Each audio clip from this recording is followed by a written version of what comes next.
Hey, what's up, Dean? Sear Performance at the shop. And I made a video yesterday, started uploading it, and then deleted it off my computer as it was uploading, so it didn't upload. But it is what it is. Monday, I had Tony C10 with LS 5.3 cam, Holly Terminator X, and they couldn't get it to start. Went through a few things. Cam sensor was bad.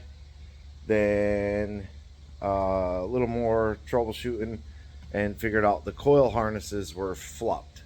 So it was trying to fire number 8 cylinder on the number 2 firing order and so on and so forth. So we flipped that. Truck fired right up. Unfortunately, it had no oil pressure. So that went back. And then a couple other issues, but yesterday, also Monday, I took the subframe out of the Firebird and had the engine hanging on the hoist. I changed the barbell in the back. Hold on. So I had originally put this one, which this end is very large. I don't know why, but I keep getting interrupted. But so I've never used this one before, nor have I ever seen this one before.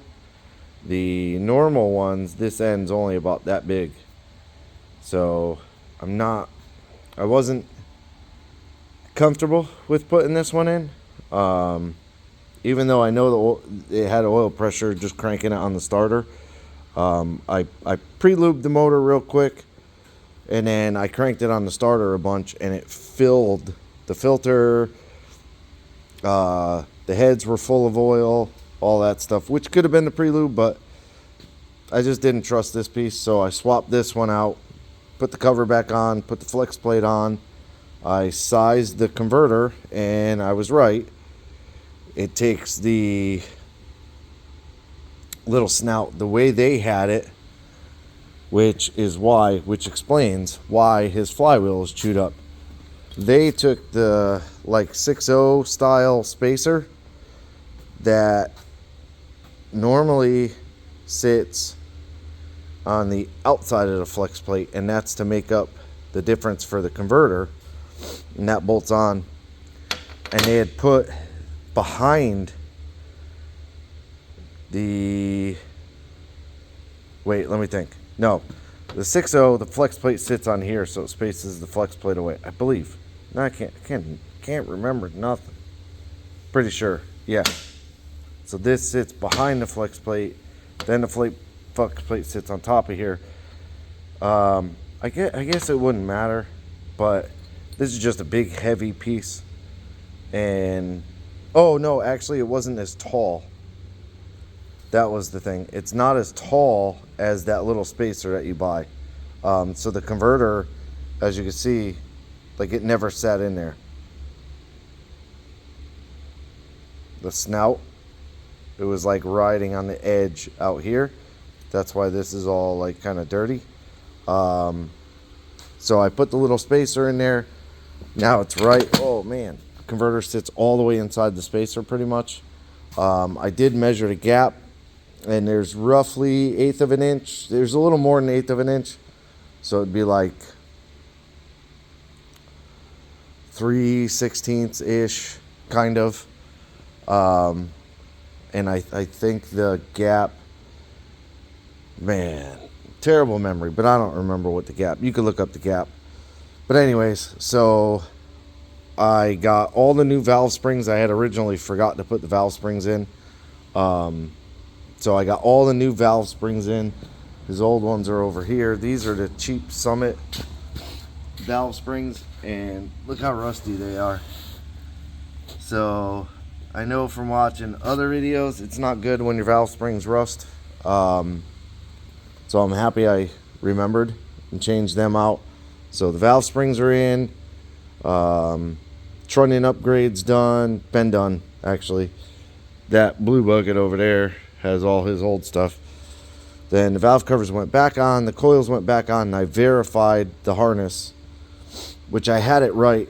It's not hard to put it on when you take it off the bracket, but it's very easy to flip them. So I got the manifolds on, spark plugs in, plug wires in, all the front accessory on, except for that ICT idler pulley that goes down there. It won't, it fits this block, but you have to drill that hole over there, and then there's no third hole, so the bracket is very easily pulled toward the motor. So I'm going to try to not run that. And then I got all new bell housing bolts in it. They are M10 by 35 millimeter, and they're nice flange head bolts that I buy like this. So they look just like this. They're just sized, and they have the little teeth to kind of grip. You see, I have a bunch. These are for the stand. Then there's more over here for something I don't remember, but got it under the car, used a plumb bob, lined up the rear holes on the subframes, dropped the car right down, nice and easy. It went right in, like didn't have to shift it, nothing. Bolted everything up, got the wheels on, hoses are hooked up, trans lines are hooked up, drive shafts in. Also pulled a bunch of stuff out because I'm going to move the MAC valves to this side where the turbo is going to be and the wastegates are going to be. I'll just have to extend that one line for the compressor. I'll have to bring that one to over here, which I'll probably just, I could just change it out, but I can't remember. I think I ran it under his sill plate, so it might be a pain in the butt. I probably have to pull everything apart. I might do that because I actually leave today, so I might do that. I also got the torque converter bolted up, starter's back in, the main battery is on the starter. I took the solenoid trigger wire and taped it back. This is it going down. I shortened it, put a new terminal, re-loomed the alternator harness, which I'm going to probably try and put like a P-clamp or something. Taped up a little bit to clean up this. We need this one, last input for the ethanol content sensor that he brought that used to be on the car, and then I think I took it off the car because it wasn't wired, so it was kind of a pointless thing to have it on the car. Got power steering fluid in it, put some brake fluid in it because I'm gonna have to bleed the brakes. Brake lines are connected. Like all the little things are done. So I could start building the turbo kit. Oh, I also got the sway bar out. Sway bar's out, so that won't be in the way. The little catch can's out. This harness is out. This was the, I want to say, dome control, dome sensor, and the wastegate hose. Yeah. So here's that bracket from ICT Billet, the idler relocate or something, I think it is. But I also got the inner fender out. I drilled all the spot welds and took it out. As you can see, there's holes, and then the little spot weld drill does that. Like you center drill, and then it's like a hole saw and it cuts the weld. So I got that piece out so I can mount the turbo here. I might have to take this piece out. Not sure yet. I got to figure out a good way to hang the turbo, which I think I'm just going to use the gantry, because this notch for the headlights, I should be able to drop it down and hold the turbo up right here. I used to have an engine hoist, but I don't anymore. But because I want to mount the turbo, and then I can plumb my hot side to it, keeping in mind that I have a 5-inch downpipe, which shouldn't be too bad other than the lower radiator hose. So I may swap that neck for one that turns down, and I can drop the hose and then go in. The other thing I looked at was I might need to notch the frame for the turbo, which if I do that, I will build a bar that like closes it back in, but the turbo mounts to. Kind of feel like that might be the better way to do it than kind of trying to hang the turbo off of something, because I would have to figure out a way to mount the flange. I mean, I probably could just use longer bolts and go through my plate. Like I could weld a plate to the car and then it would sandwich it between this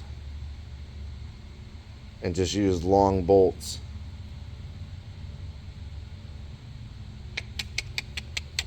I don't know if I could use 4 bolts going down. No, I don't think a bolt would go in there. There's not a lot of space. Yep. So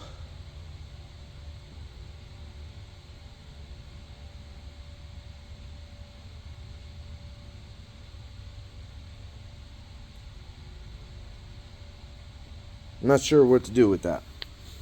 I don't know why I'm being confused on it, but I want it to look clean. And then I got a vacuum block, 6-port vacuum block to put on, because I'm going to run a 6AN off this vacuum, off the intake, so it doesn't have a rubber cap on it anymore. I mean, all of the vacuum lines, with minus the booster, they just have a cap with a zip tie. I got to do that one over there. So that'll be that. I already got the quick coupler on. Injectors, I cleaned them, put them back in. I'm gonna get him eventually to get a set of fuel rails to be able to feed a little more fuel in and then return the fuel out the other side. I kind of like that a little bit better. I feel like this is sort of questionable over a certain amount, like probably 750, 800. It's probably questionable on how it's feeding. Plus, it's only a 3/8. So, yeah. So that's where I was the end of yesterday. I got the old intercooler out, the old pipe, the old charge pipe's out. Intercooler's over there with the bracket, which that thing is heavy. That bracket is a monster, and I believe this is I don't know if this is the on-3 bracket or if this is factory, but this thing here probably weighs 25 pounds by itself, plus the sway bars like another probably 15 pounds. So I have a picture of the scale from before, I believe. If I still have that, I will definitely rescale the car again, because we're not changing anything other than the turbo kit, essentially. So I'm gonna get to work. I think I'm gonna start with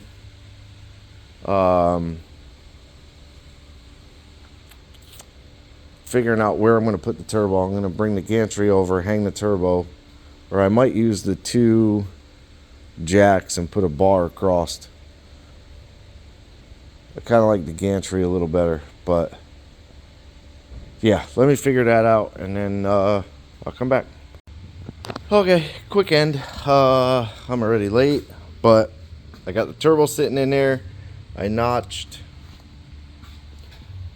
the frame for the housing to sit down in there. It's not like straight or nothing right now. And then I milled a piece of flat stock, which is getting all twisted because I'm trying to hurry up. And then try and show it. You can see the chromoly tube coming down. I've been shaping and shaping and shaping on it, but you can see it clears that bolt. And then what I'm trying to do is clear the nut for the turbo. Because that one down in there, you can see the plate sticks over it right now, but I'm going to grind the plate away so that it is not in the way of that nut, and you possibly could reach your hand somewhere and loosen that nut. But that's what I'm trying to do. Got the turbo hung from the gantry, so holds it nice, lets me adjust on it a little bit. But yeah, so I'm hurrying up. I gotta get out of here, but appreciate you watching. Like, subscribe, hit the bell to be notified of new videos, leave me a comment, and as always, have a good day.